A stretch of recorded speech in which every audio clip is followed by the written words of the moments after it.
You must have heard someone say, ADD kids are just lazy. They need more discipline, they need more structure. ADHD kids are not just lazy. They're normal kids. Kids can be lazy, but ADD is a condition of self-control. And, in all my 20 years of dealing with children, children want to please. They want to do well. They want to please you. They want to please their teacher. So I think if you think about the underlying motivation in children, it's like a child who has difficulty doing maths, something called dyscalculia. If they don't want to do it, it's not because they're lazy. It's because they find it difficult. They get criticism. When they do it, they get big red pen crossed through their mark, through their book. So a lot of kids end up not doing it because then they don't get it wrong. It's self-preservation. It's not necessarily a problem of laziness. So let's think about what ADHD is all about. It's a self-control problem. Children also have associated learning problems. They get so distracted, they can't sustain the attention, they can't keep something in mind, carry out that task and finish it. They're good starters, they're very poor finishers. I recently saw a family in my practice where the family really believed that the child was just simply lazy. And I'm afraid, just to put it in plain terms, they said the child needed a good clap. Well, unfortunately, I think that is just frustration. When parents try their best, they don't see a response. What they are trying doesn't work. Then they become upset, they lose their temper, and they're unable to control their own frustrations. And that's when things like corporal punishment and poor punishments and discipline is used in a family. And I think one needs to understand, if you had to think about that child as being someone a lot younger, if you expected a 10-year-old to do something that a 6-year-old should be doing, I think there would be an unrealistic expectation. So think about it that way. I don't think of children as being these masterminds that are able to kind of plot and show devious intent. They really don't.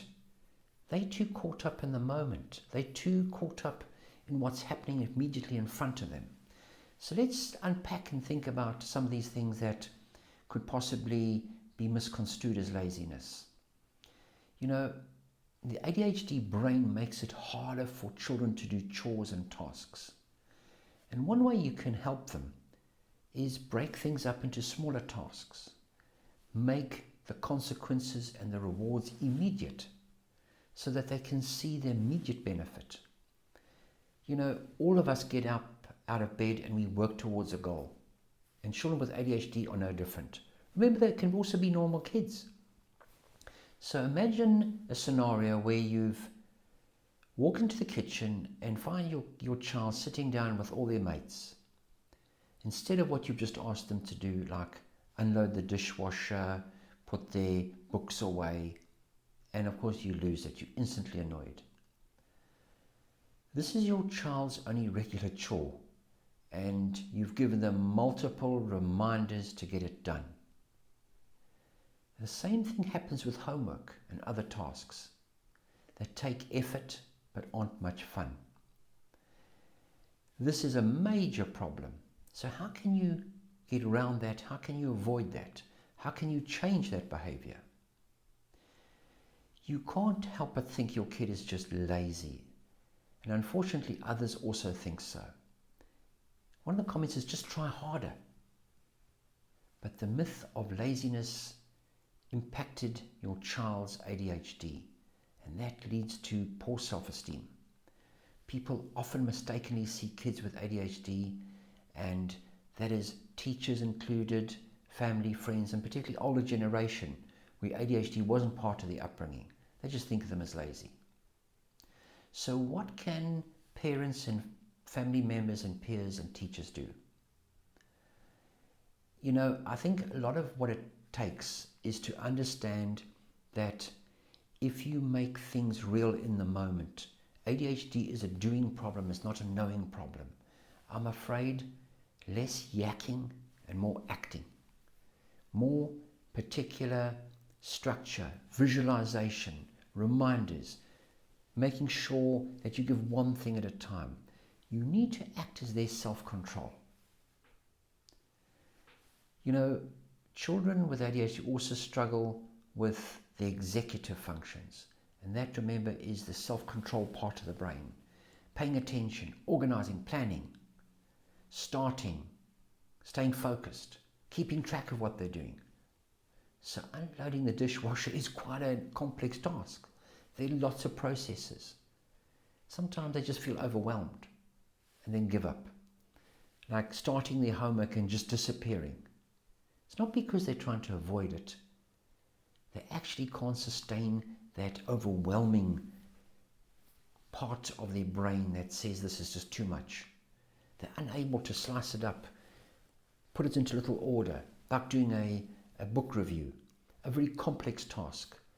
Planning, timing, when does it need to be handed in, making sure you read it, summarize it, put it into little sections, write it out in draft, write it out in neat, and then submitting it and then waiting for a grade.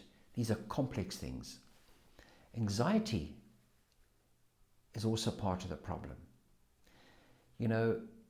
If you're worried about the consequence of what you do, you develop anxiety. So a lot of children, because they're constantly criticized, feel anxious. And when you feel anxious, you don't want to do things because you're worried about the outcome. And, one of the things that makes a big difference is making sure your child gets the right help, but medication makes an enormous difference. Make sure if your child is on medication that they're taking it at the right times, making sure that you get the right advice. Unfortunately, I see children on medication where parents say it doesn't work.